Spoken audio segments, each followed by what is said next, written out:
예, 구조화 변호사입니다. 우리는 이원석 검찰총장이 2022년 9월에 임명이 되면서 최소 한 달에서 두 달 이내면은 문재인과 이재명과 조국이 구속이 될 것이라고 생각했습니다. 하지만 2년이 지난 지금까지도 문재인, 이재명, 조국 한 놈도 구속된 인간이 없습니다.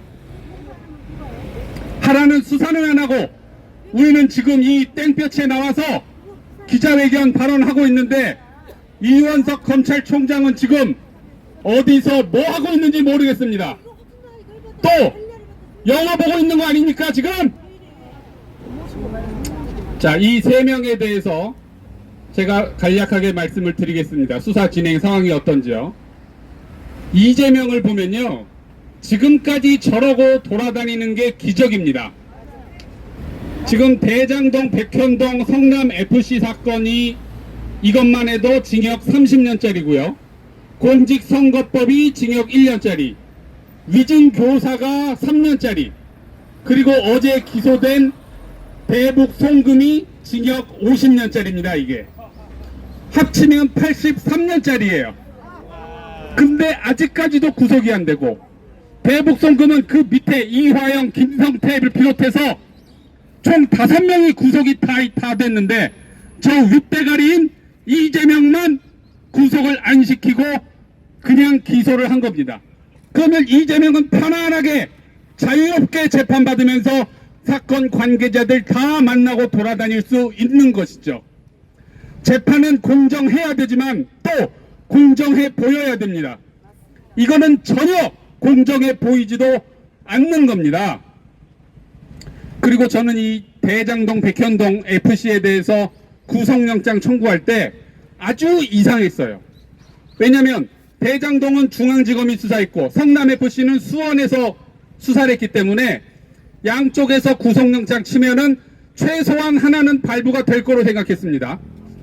근데 수원지검이 이거를 성남FC를 서울중앙지검에 얹혀가지고 한꺼번에 구속영장을 쳐서 유창훈이한테 갖다 준 거예요. 그럼 이거는 서로 검찰하고 법원이 짜고 한 거 아닙니까? 맞습니다. 저는 이거를 굉장히 의심스럽게 생각하는 겁니다.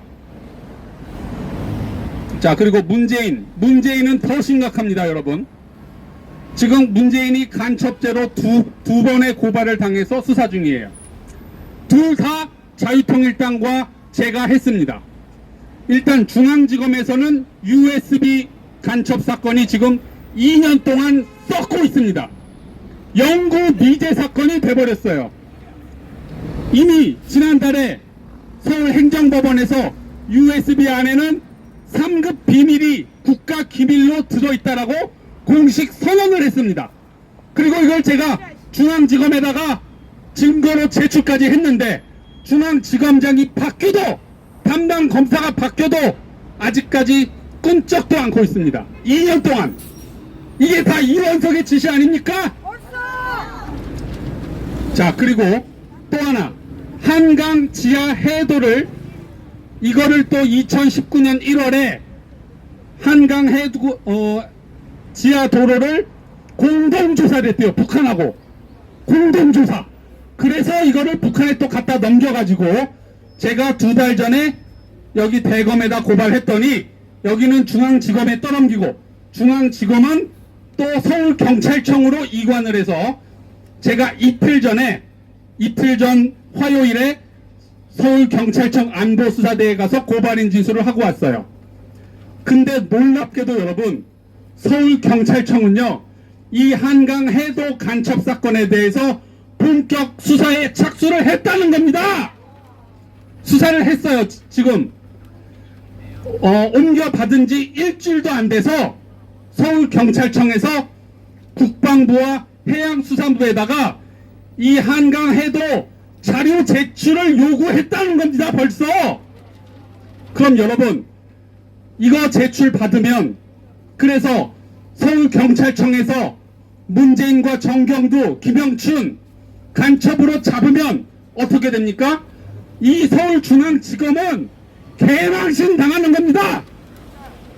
있을 필요가 없어요. 문 닫아야지요. 그러면 검찰이, 중앙지검이 경찰만 또 못합니까? 경찰보다도 수사를 못하는 그런 수사기관이 되는 겁니다. 누구 때문에? 이원석 때문에. 맞아요.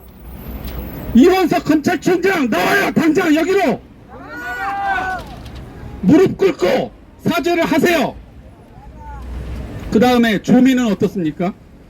조국은 2년 징역을 받았는데도 깜빵에 안 갑니다. 그리고 그 딸내미 조민은 여러분 죄가 없는 줄 아십니까? 이 위조는 부모가 했지만 그거를 원서로 집어넣은 거는 조민입니다. 조민. 그런데 서울중앙지검은 수사도 안 하고 기소도 안 하고 공소시효 만료가 다가오니까 억지로 기소를 했어요. 억지로 기소하더니 구형을, 여러분, 집행유예를 구형을 했습니다. 이건 중앙지검의 개망신이에요. 이것도. 이 집행유예 구형을 담당 검사가 마음대로 했겠습니까? 송경호, 이원석이 지시한 거 아닙니까? 이원석 간첩이네, 간첩. 근데 중앙지법에서 조민한테 벌금형을 선고했어요. 벌금 1,000만 원 내고 끝내라. 그럼 여러분, 이제 앞으로 마음껏 위조해가지고 고려대학교도 가고 의과대학도 가고 걸리면 1,000만 원만 내면 되는 거 아니에요? 맞아요. 아주 좋은 거 교육합니다. 교육 좋은 거. 국민들은 뭐라고 생각하겠습니까? 이제 마음대로 위조해도 1,000만 원만 있으면 되는 거예요. 아니, 그러면 정유라 씨는 왜 구속이 됐고, 그 다음에 숙명여고 쌍둥이는 왜 징역형의 집행유예 3년을 선고받았습니까?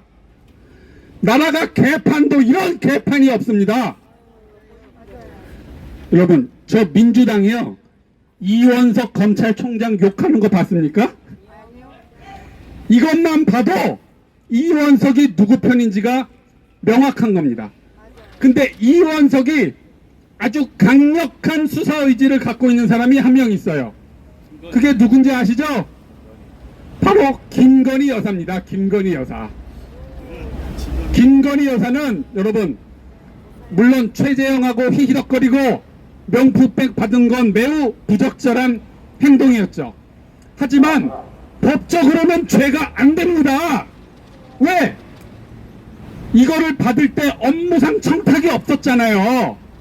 이 업무상 청탁이 없었다는 거는 이미 그 당시부터 다 드러난 건데, 그러면 해봤자 지금 국민권익위에서도 혐의 없다라고 결론이 났잖아요. 그런데 뭐 법대로 하겠다, 성역은 없다, 철저하게 원칙대로 하겠다, 그러면서 이재명한테는 뭐라고 했습니까? 판결문을 분석 중이다, 공정하게 뭐 법리대로 처리하겠다, 이딴 소리 하고 있습니다 지금. 그래서 지금 임기가 4달 남았고요. 이원석은 윤석열의 최대의 실패작입니다. 지금 윤석열을 흉내내려고 하는데, 여러분 잘 들어보세요. 윤석열이 그 당시에 정권의 반기를 들어가지고 대통령 됐습니까? 살아있는 정권을 수사해서 대통령 됐습니까? 아니에요. 윤석열은 그냥 범죄자니까 수사했고 부당한 권력에 맞서 싸운 것 뿐입니다. 그럼 이원석도 범죄자를 수사하고 부당한 거를 맞서 싸우면 되는 건데, 범죄자는 봐주고 죄 없는 사람을 수사하려고 하는 겁니다. 저래가지고 정치한다고요? 저거는 말도 안 되고, 임기 3년 정말 구차하게 구질구질하게 남아있지 말고 당장 물러나고 사퇴하세요. 네, 이상으로 제 발언은 모두 마치겠습니다. 감사합니다.